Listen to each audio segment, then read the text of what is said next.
Welcome tonight to a brand new edition of Interview Central here on the Racing Fans YouTube page.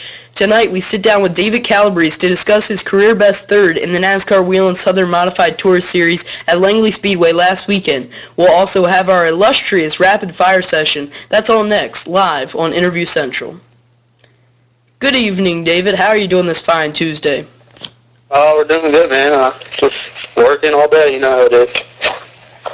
Yeah, and then that's not so awesome. But let's start off with a little bit of a basic question here. Describe your emotions after the third place at Langley this past weekend. I was really ecstatic with our run at Langley there. I messed up in qualifying. It happens, nothing you can do. And going from pretty much dead last to third and finish up top, it's a pretty exciting deal. Now, I know you've probably been told or seen this probably 1,000 times, but let's read the results of your 15 career NASCAR Whelen Southern Modified Tour starts here. So in your debut race, you had engine issues. Your second race, you had overheating problems. The third race, you didn't make the qualifying split. The fourth race, you finished 14th, so you got your first full race under your belt. The fifth race, you had overheating problems. The sixth race, you've had brake issues. The seventh race, you crashed. The eighth race, you had engine issues. Ninth race, you had rear end problems. Then you finished 11th in your 10th race. You finished 11th again in your 11th race. Your 12th race, you had mechanical failures. Again, you had mechanical failures in your 13th race. The 14th race, you crashed. And then your 15th race here, you finished third. So, I've catched you at a good time where we can finish off on that positive note. Now I know that obviously has been a rough path for you, and most of it not any of your own doing. Now, I'm no mechanic or anything myself, but you may be the most unfortunate driver to ever step on the racetrack so far. How do all those waves of emotion take effect on your personal and racing life? Oh, well, man, all those issues, it really knocks down, how you act and how you take the next race as that time comes, it's really put your hopes way down, you just never know what's going to happen in that race now, between motor issues, but now since we're on this new motor plan, we really haven't had any motor issues, so it really knocks down your, ability to do anything.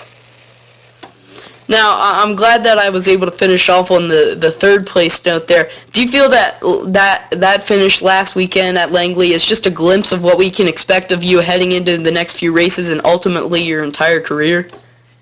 Well, I sure hope so, I hope this really gets us going on the right foot, and then we keep going up from there and hopefully knock off a couple wins this season. My guys deserve it. They work hard at the track and everything, so we just really hope this really gets our momentum going for the rest of the season. You've yet to experience a visit to Victory Lane. I know you kind of touched on it there that you'd like to get a few wins this season, but where can we expect you to break through and score that first triumph, and when do you think that'll possibly occur? Hopefully, we're hoping for this weekend, at least if everything plans out right and we have a really good car, which we had a really good car last week, and hopefully we get everything going in the right direction at Caraway here this Saturday.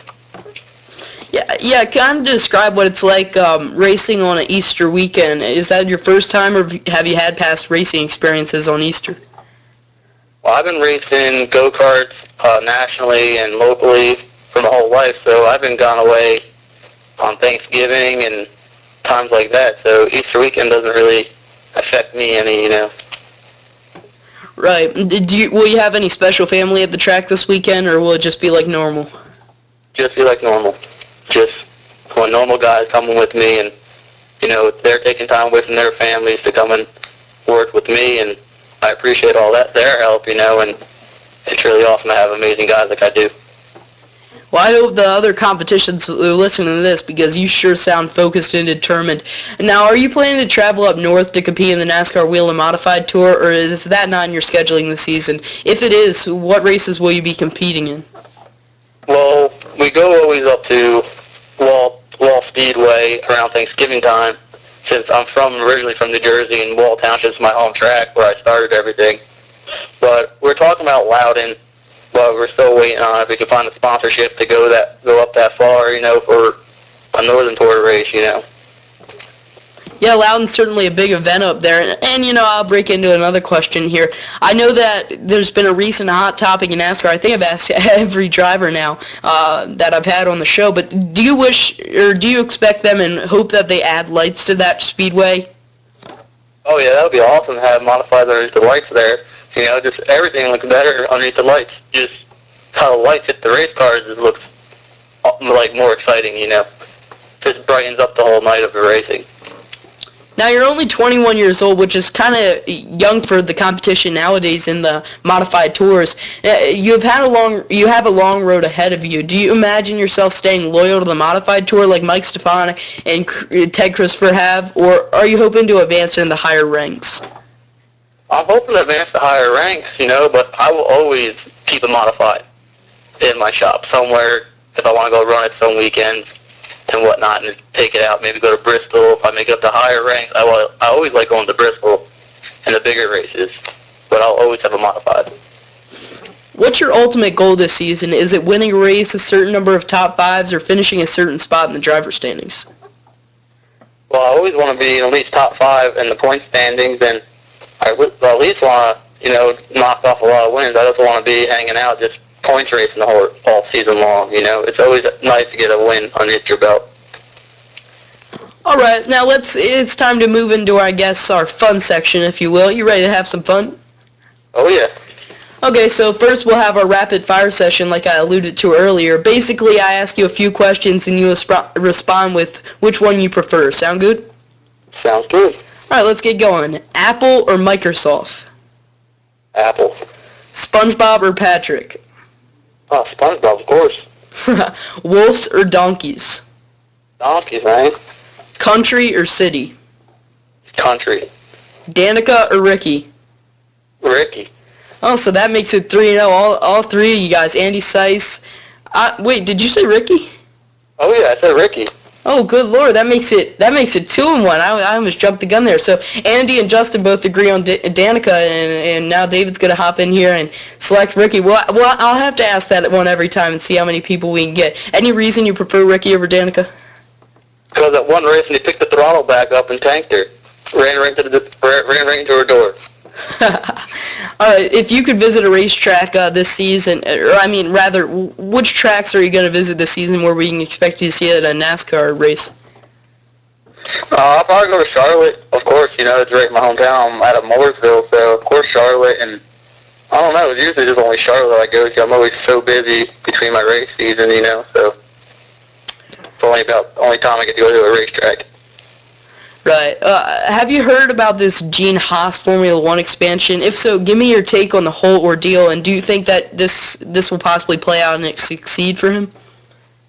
Well, I've seen something on it, but I really haven't looked into it further. I just, on my phone, I've seen it on Facebook and stuff, and I really haven't read up on it, so I really have no information on that to get back to you.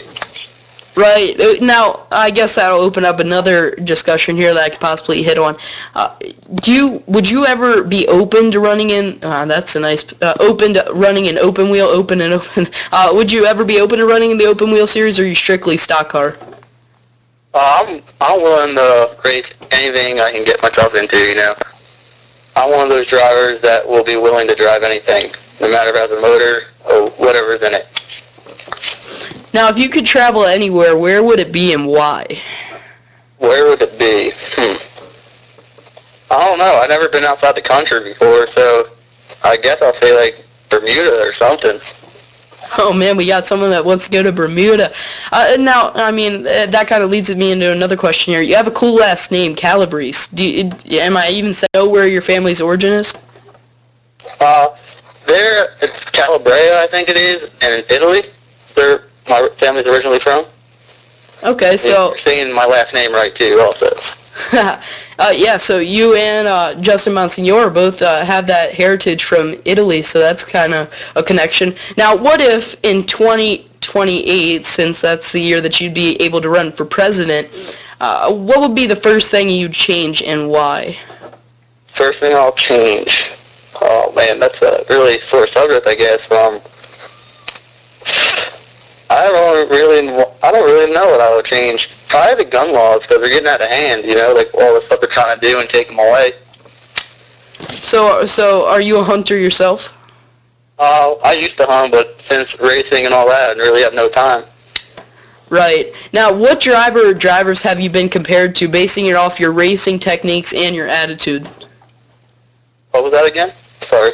What driver or drivers have you been compared to, basing it off your racing techniques and attitude? I guess I'm like more of the aggressive type, so like in my series you're asking, or? No, in racing general, any superstar. I guess pretty much being aggressive, because Tony Stewart's aggressive, Kyle Busch is aggressive, you know, and past couple of races I've been driving sideways, so I think more Kyle Busch, you know, on the aggressive side. Now, I know it's really hard in racing to get sponsorship. However, if you could make it to the NASCAR ranks, what would be the breakthrough or, I guess, really dream race that you'd like to win? Dream race, of course, Daytona. That's always everybody's dream to win, you know. Daytona 500 is where it's at. Now, have you ever had, like, a favorite Daytona 500 moment where you've seen someone win and you put your finger on it and you're like, I want to be that guy? I think it was when David McMurray won. You know, he was like pretty much an underdog, and he really went to school on all those guys. Yeah, I'll hint you in on something here. Jamie, I went back in 2010 when that happened. That was that was an ultimate race for me. I hadn't really started covering it for like a media purpose, but when Jamie McMurray won that race, that really ignited, I guess, my career, just to see the emotion of his face in victory lane and stuff like that. So McMurray's definitely one that I look at in my mind. Now, I'm going to go off on another basic question here. What's your favorite food? Favorite food? Probably pizza, because down in North Carolina, nobody knows how to make any kind of real pizza around here. Oh, man, I love me some pizza as well. I think I'm going to have some for dinner now. What's your favorite color? Favorite color? Orange. Everything I have is orange. So you gotta keep that race car orange, obviously. So let's turn the microphone around now. You're the reporter. I know that Chris Voda and Brian Vickers did this a few weeks back, so you're the reporter now and I'm the driver. You have 2 questions to ask me. Go ahead. 2 questions. What grade are you in? Well, I'm in 8th grade. I'm 13 years old. All right. What do you want to be when you get older? Well, I'm certainly pursuing the journalist career here, so that's what I'm going after, to be the broadcaster, so I can be saying David Calabrese in victory lane. I'll be the one interviewing you. So, I just want to be able to succeed in the journalist and media world and stuff like that. So yeah, but I mean, it's all about the sponsors, man. They've been great to me this whole year. Coca-Cola, McDonald's, got to end it off like the drivers do. Awesome, man, because you're doing a hell of a job at it. You know, I listened to some of the interviews you've been doing, man. You're heading in the right direction. You sound professional already. Yeah, I really appreciate that, man, and it looks like you're going in a great direction this season. So we see you at Caraway this weekend. What are your expectations? My expectations, for everything, just all depends on if you get the car set up right and everything going in the right direction. Everything has to be lined up in a row and everything has to go correctly. Pretty much everybody says racing's 90% luck and the rest is the car. So we have the best luck we can get, and hopefully we get a top 5 or a win at Caraway. Absolutely. Now, so well, thanks for being on, first of all, and remember to check out David on Facebook and Twitter. I know you got a couple social media pages there, but I hope you had a great time, and good luck in the rest of your race season. Any sponsors you'd like to give a shout out to? I'd like to thank my dad's towing company, Diamondback Towing, Mother's Polishes and Waxes, and Excel Ignitions. For those guys coming on board with me this year, that's completely awesome, and especially my motor builder, Foley Racing Engines. All right, guys. Well, remember to like this video and leave positive comments below. Thanks for watching.